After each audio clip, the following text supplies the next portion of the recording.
America is experiencing the worst housing affordability crisis in recorded history. Right now, 771,480 Americans are homeless, while corporate investors are buying 29% of all single-family homes. Look, the numbers we're seeing are unprecedented. There has been a 30% increase in homelessness since 2022, and according to HUD's latest report from 2024, homelessness jumped 18% in just 12 months. That's the steepest increase since they started tracking this data. And here's what really matters. The National Association of Realtors just released their July 2025 numbers, showing the median home price at $422,400. You know what income you need to qualify for that?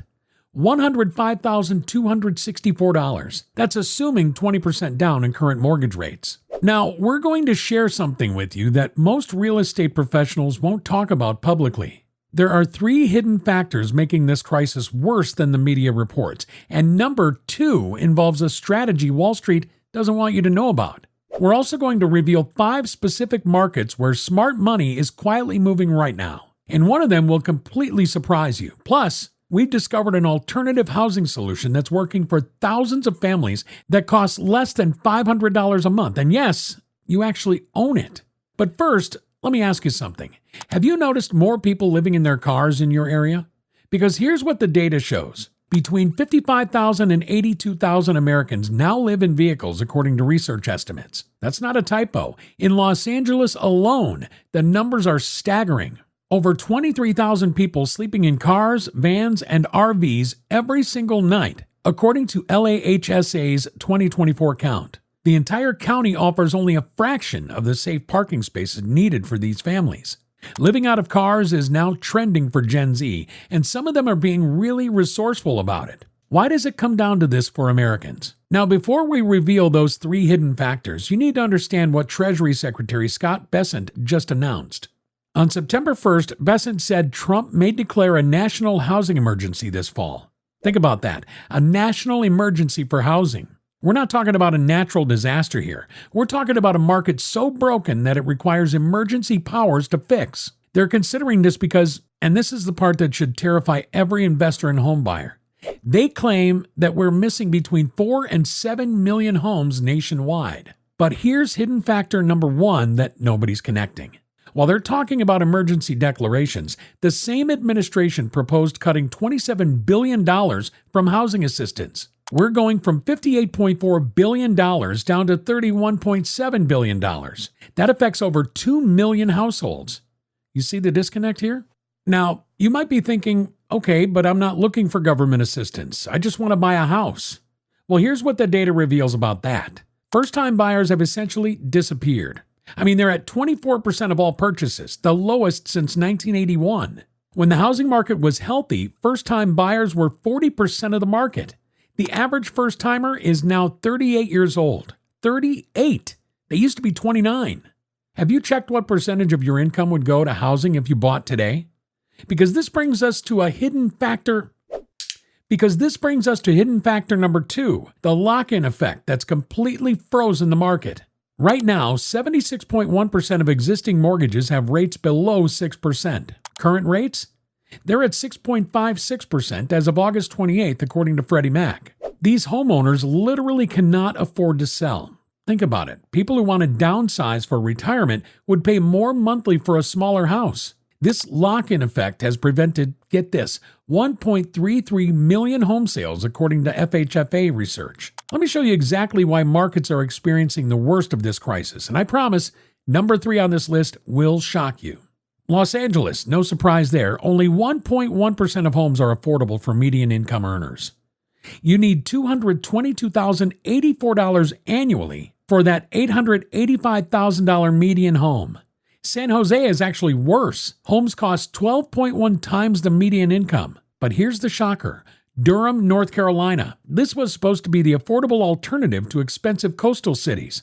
They just saw an 8.6% deterioration in their home value to income ratio. The affordable markets aren't affordable anymore. But wait, it gets more interesting when you look at California specifically. 7 of the 10 most expensive cities in America are in California. The state median hit $884,050 in July 2025. you need to earn between $197,000 and $220,000. That's more than double the state's median household income of $96,500. The California Association of Realtors says housing affordability sits at just 15%. Only 15 out of every 100 households can afford a median-priced home there. Now, remember I mentioned Wall Street's strategy they don't want you to know? Here's hidden factor number 3. Corporate investors just bought 29% of all single-family homes in June 2025. Blackstone, you've heard of them, just dropped $3.5 billion acquiring Tricon, adding 38,000 properties to their portfolio. Warren Buffett just invested $1 billion in D.R. Horton and Lennar. But here's the key insight. While mega investors own less than 1% nationally, they've concentrated their buying. Atlanta, Charlotte, Dallas, Houston, Phoenix, Tampa. In these markets, institutional investors control 36.8% of all single-family rentals. Think about what I'm telling you here. In these cities, more than 1 in 3 rental homes is owned by Wall Street. They're not spreading their bets. They're dominating specific markets. And if you're trying to buy in these areas, you're not competing with other families. You're competing with billion-dollar funds. So what about those 5 markets where smart money is moving? Let me break this down for you. Please take 2 seconds to help me out and hit the like and subscribe if you find this video interesting so far. Each like, subscribe, and share helps support this channel and keeps us motivated to keep making you great content. Thank you. Now, let's continue. First, Grand Rapids, Michigan. 60% millennial ownership rate compared to 22% in Los Angeles. Second, the Midwest generally. Homes still require around $75,504 income. Third, manufactured housing markets. Production surged 15.9% in 2024. Fourth, tiny home communities. This sector hit $21.9 billion in value. And fifth, this is the surprise, anywhere with new ADU laws. Let me explain the last one because this is where the real opportunity is. California just changed the game. You can now build up to 8 ADUs on multifamily properties. Massachusetts allows 900 square foot ADUs by right in single-family zones. Colorado, and this is huge, mandates all urban jurisdictions accept ADUs by June 30th, 2025. But here's that alternative solution I promised that costs less than $500 a month. Boxable container homes. $60,000 for 361 square feet, fully furnished. With setup, you're looking at about $80,000 to $120,000. That's 1/4 the price of a median home. Monthly financing, $250 to $500. These units are being deployed across the country. People own their home outright in 5 years instead of 30.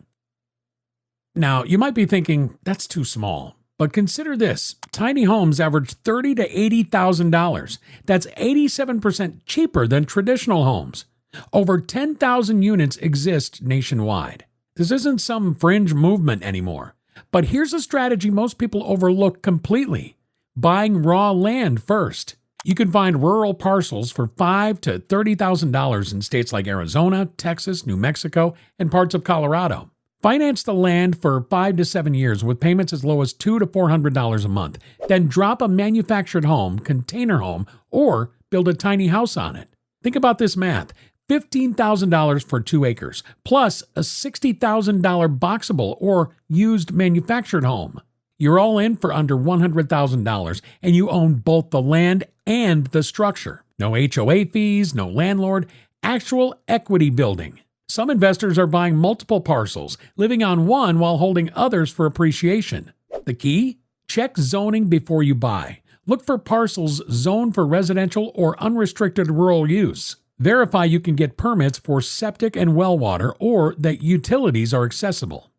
Counties like Cochise in Arizona, Costilla in Colorado, and Valverde in Texas are known for being owner-builder friendly. Have you looked into manufactured homes? Because here's what's happening there.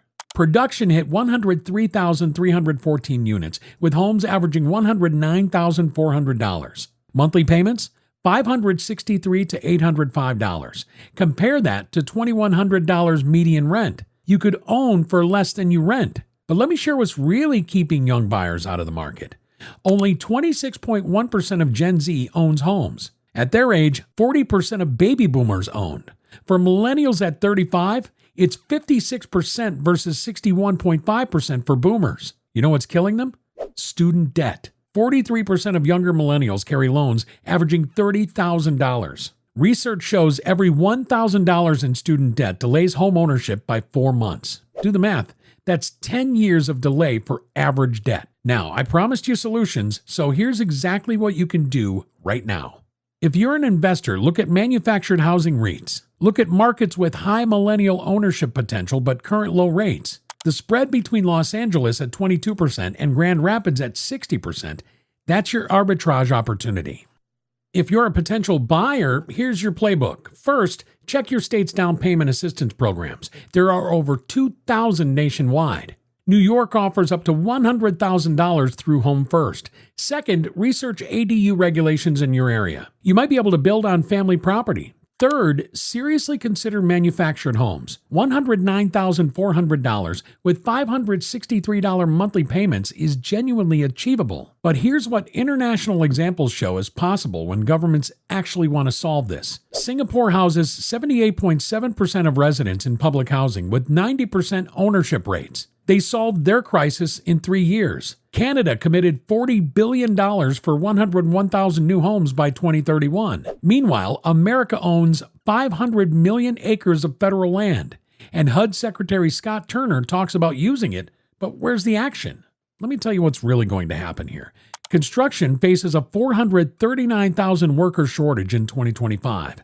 Canadian lumber tariffs at 35.2% contribute to overall tariff impacts, adding $10,900 to every home. We can't build our way out fast enough. Based on current rates and claims, this supposed shortage persists for at least another decade. It's more like an affordability crisis, if you ask me. So who actually wins in this emergency?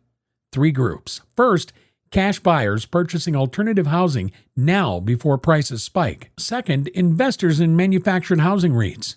They're about to see explosive demand. Third, anyone who buys raw land in Texas, Arizona, or Colorado and drops a $60,000 home on it. Everyone else? They're stuck or living out of their cars, apparently. But here's what this means for you. If you can get into any property now, traditional, manufactured, tiny, or ADU, you're positioning yourself ahead of continued appreciation. Limited supply, growing demand, and a generation locked out. These fundamentals aren't changing. The data is clear. Citizens of our country should not have to resort to living out of their cars.